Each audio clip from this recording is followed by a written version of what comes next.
After this weekend's Luis Arraez trade, it is evident that we will not have to wait around for the trade deadline for big moves to happen. There's been a report out there that the Kansas City Royals, according to Ken Rosenthal, were also talking to Miami about Luis Arraez. So teams are looking to make some deals, and they're not necessarily waiting around or interested in waiting around until July.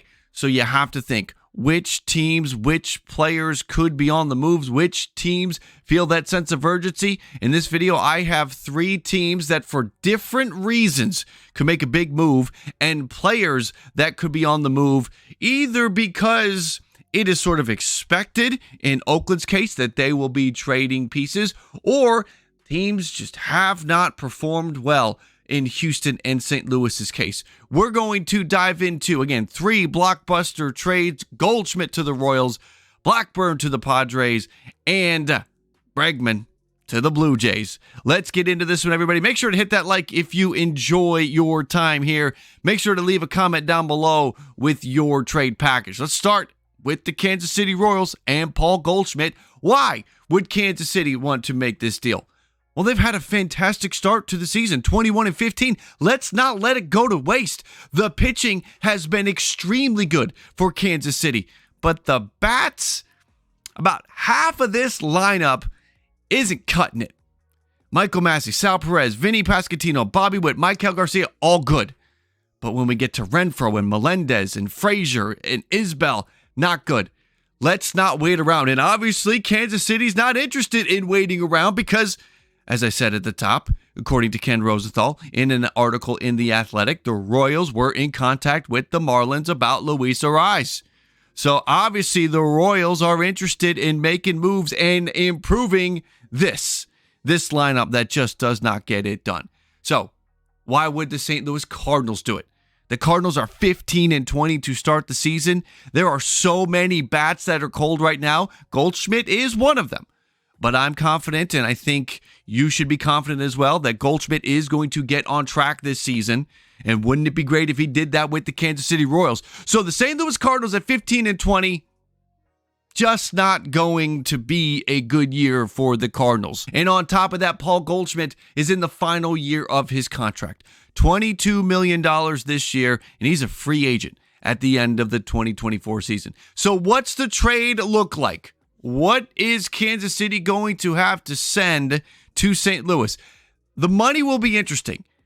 In this trade proposal, I am not going to send a dime to Kansas City, which is going to make the trade a little bit easier for Kansas City to pull off in terms of prospects that they're giving up. If St. Louis sends a bunch of money, KC may have to pony up a higher grade prospect. But we are going to go with Chandler Champlain, a right-handed pitcher, the number 11 prospect in the organization, pitching at Double-A right now, and Peyton Wilson, an infielder, the number 23 prospect, I believe it was a Comp B round selection just a couple of years ago. So 2 prospects for the St. Louis Cardinals. One of them, I think a key component here, has to be a pitching prospect back. The Cardinals going to need to try to bring some more pitchers along. We send Champlain to the Cardinals as the main piece in a Goldschmidt trade. Remember, he's a rental. It's a 1-year deal, so it's not going to be too big of a haul. Let's move on, and let's go to Paul Blackburn, headed to the San Diego Padres. Yeah, I am going to take a safe guess and say that A.J. Preller's not done with the most aggressive in baseball in terms of a GM capacity. Padres right now 19-19. It's not really about winning the division. The Dodgers are going to do that. It's about the wild card spot. And when you consider how the National League looks right now, this is small, I understand that, but I'll explain it real fast. We know that the Phillies and the Braves, one's going to win the division, one's going to take a wild card spot. You know the Dodgers are going to claim the West. You're going to have your Central winner. But from a wild card perspective, if we know one of them is coming out of the National League East, that means there's 2 left. In the National League Central, looks better than we thought it was going to be. You may have to compete with a Central team for a wild card spot. And we have to assume, if you are thinking about this from a Padres perspective, that the Diamondbacks and Giants will come along. And at that point, you have 4 or 5 teams competing for 2 wildcard spots. San Diego has to be there to claim that. So I believe that Luis Arraez trade is one indication of how aggressive A.J. Preller wants to be, and I think a Paul Blackburn trade would make sense. Why? Again, this already happened, and the rotation, Darvish, Vasquez, Cease, King, Waldron, 23rd by ERA this year. And you'll notice a name was missing there. It was Joe Musgrove. Joe Musgrove is heading to the IL with tricep tendonitis. So this team kind of in the market for a starting pitching upgrade. Now, why would the Athletics do it? Yeah, it's been a nice start to the season, but you know that front office understands the situation. This has been a hot start, and it is unlikely sustainable. And let's say it is sustainable and they live around 500. That'll be a nice season. They're still not competing for anything, and they're probably not going to compete for anything of significance during the Paul Blackburn era, if we want to call it.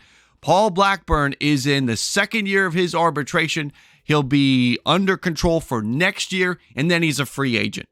And again, we do not expect the Athletics to be competing for anything of significance this year or next year, so you move him. And if you move him now, you get a better return.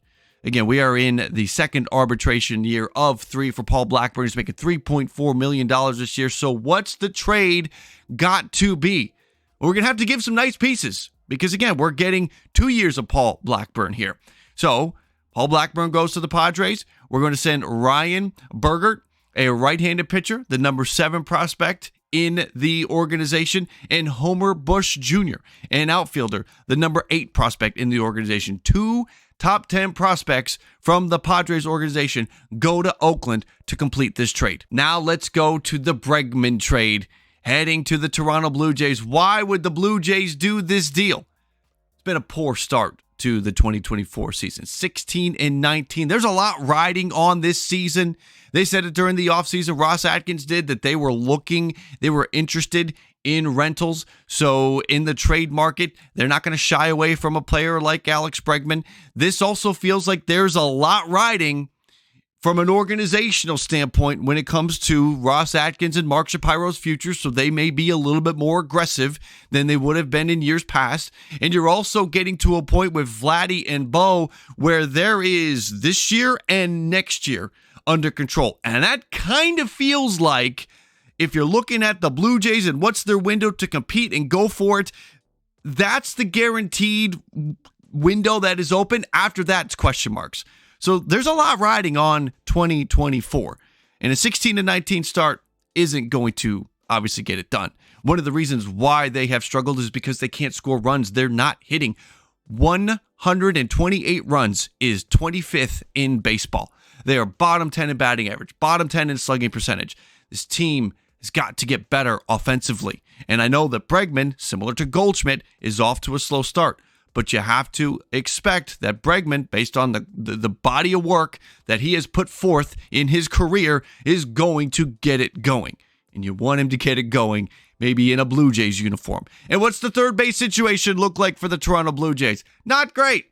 Coming into the season, Fangraphs had the Blue Jays third base unit ranked 23rd with this cast of characters. IKF, Justin Turner, who is best as a DH. Ernie Clement, who can play all over the place. Kevin Biggio, who just isn't getting it going. Orelvis Martinez, who's playing second base down in the minors. Addison Barger, who can play all over. David Schneider, they're playing him in the outfield.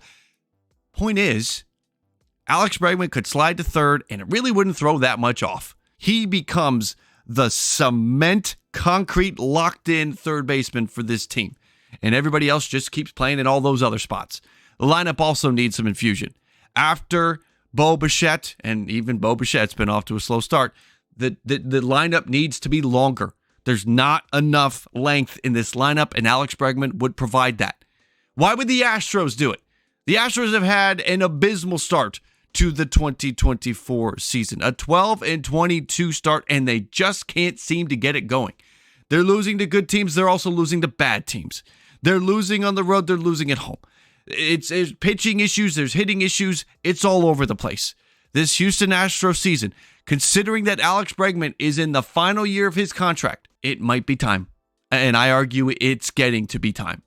$30 million this year and he's a free agent at the end of the 2024 season. Now, the Toronto Blue Jays are in an interesting spot here because they do have a luxury tax issue, as we talked about all offseason. We're not going to forget that and ignore that. That's still a thing. They're already over the threshold, but that next tier where the penalty goes up, they're $6 or $7 million away from that. So they cannot take the $30 million contract of Alex Bregman or the adjusted for the remainder of the season portion of the contract of Alex Bregman. So Houston's going to have to send some money, and what that will mean is a better prospect return as well. So it works out for Houston, works out for Toronto. Toronto is able to stay under that threshold, and the Astros, in a sense, by sending money along, will be buying a prospect or buying a better haul. So what's the trade?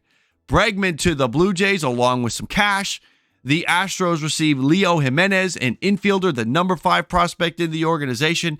Kendry Rojas, a left-handed pitcher, the number 10 prospect in the organization. And Alex DeJesus, an infielder. Now, Blue Jay fans, you may think this is a lot. 3 players for Alex Bregman, a rental, but Jimenez is blocked by a ton of guys. Rojas and DeJesus, we have no idea what they will be at the major league level. And then Astros fans, you may think, well, then what are you offering me this for? This isn't a good enough package.